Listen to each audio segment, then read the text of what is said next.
Sometimes you just have to start. Even when you don't have enough money, even when you've just quit your job, even when you're not entirely sure how it's all going to work out. Hi, I'm Mary, and this is me finally choosing to start. And now, despite everything going on, I decided to pack my things, travel to Dumaguete, and show up for that dream. And honestly, I didn't have a perfect plan. I just knew that if I kept waiting for the right time or for everything to be figured out, I might never start. So I got on, found a seat, and just let the journey begin. I just took an ordinary bus. So the fare was only 42 pesos going to Santander. Not bad. As I was on the bus, I honestly kept thinking about what I was doing.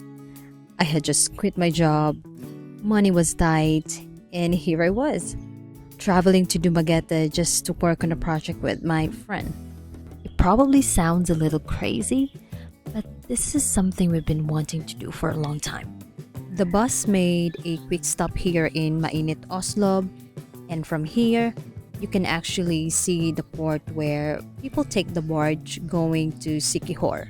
There's something about traveling by bus that I really enjoy. You're not the one driving, so you can just sit back and actually take in everything around you.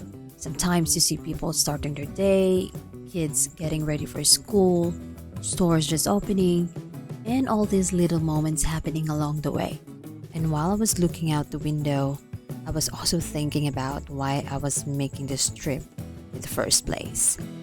I had just quit my job, money was not exactly comfortable, but somehow I was still here, on my way to Dumaguete to make something happen. Maybe you don't always need to have everything figured out before you start. Sometimes you just need to get on the bus and take the first step.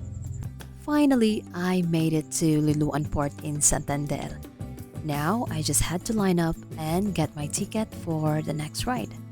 So, after getting my ticket, I had to walk all the way to the dock where the fastcraft was waiting. My ticket was 150 pesos plus 10 pesos for the terminal fee and 5 pesos for the environmental fee, totaling 165 pesos. So from Liloan Port in Santander, the fastcraft ride to Sibulan took around 20-25 minutes. It was actually a pretty quick ride, so I just sat back, enjoyed the view, and waited to finally get to Negros. And honestly, this is not my first time going to Dumaguete. I've been here many times before, back when I was studying here, and even when I was working at a radio station. So in a way, coming back to Dumaguete feels a little familiar, but this time feels different. I'm not coming here for school or for work. I'm coming back to create something of my own. Finally, we arrived at Sibulan Port. After the fastcraft docked, everyone started lining up to get off. From the dock, you still have to walk for about a minute or so before you actually reach the exit. And I honestly didn't mind the walk. After sitting on the fastcraft for a while, it felt good to finally stretch my legs and get some fresh air. As I walking toward the gate, I could already see the surroundings of Sibulan, the water, the tricycles, multicabs, and a little bit of a gloomy weather. And just like that, I was finally back on land in Negros, one step closer to Dumaguete and one step closer to seeing Hazel. I was honestly just hoping there was still a spot for me in this little easy rides, and luckily, I managed to squeeze in. As long as we get a seat or at least somehow get to our destination, we are good. And finally, we made it to one of the places where we were going to shoot. This beautiful heritage house is called Casa Paquita, and the restaurant inside is Cafe Maria. The house was originally built in the 1920s along Asias Pinili Street.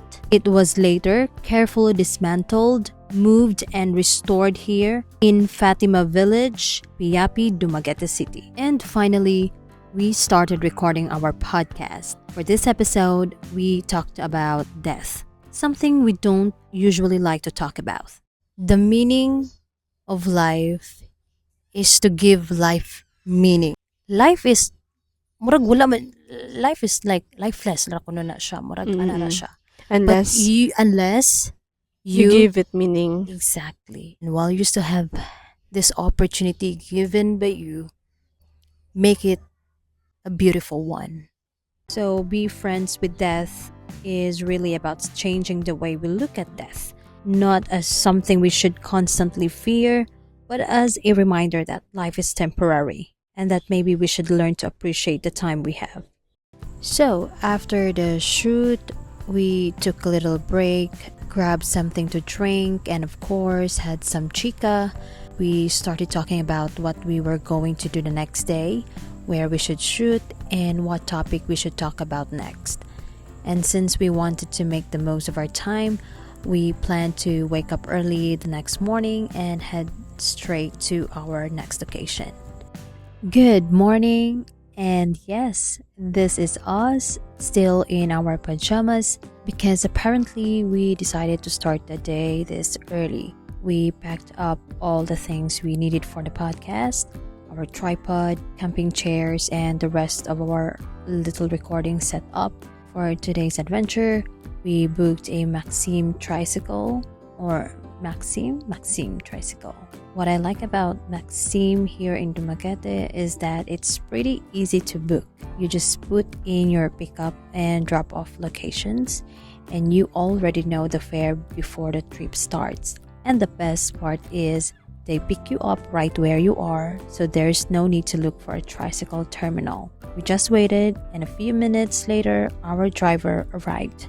We passed through downtown Dumaguete and the streets were still pretty quiet. It was still early, so not many people or vehicles were out yet. It was actually a nice, peaceful way to start the morning. As we got closer to the boulevard, you could already see the city slowly waking up. There were more people out, some taking a morning walk, and others just enjoying their early hours by the seaside. I've been to this place so many times before, but somehow seeing it again from a tricycle felt a little different this time. There was a Zumba session going on, and everyone was in these colorful outfits. And here we are. This is where we are going to shoot our next episode at Rizal Boulevard. Hazel's already carrying the chairs, so I guess it's time to set up our little outdoor studio. For this episode, we talked about Nutrition Month and why adding vegetables to our daily meals is so important. They give us essential vitamins, minerals, and fiber that help keep our bodies healthy. Ang bata pa lang sila, angay jud nato sila nga gi-educate sila para dili pod sila kanang ma-picky eater ana. Pero Mm-mm. ako pod siguro sa parenting in terms of food kanang i-apply na ako, ma-apply na ako ang gentle parenting, dili ko mukuan Harsh kay anang nga pagka-parent, oo. no? It's a simple reminder that taking care of ourselves can start with something as basic as what we put on our plate. And of course, our gears were out there too, just standing under the heat, doing all the hard work with us. That's all for now. I'll see you in the next one. Amping.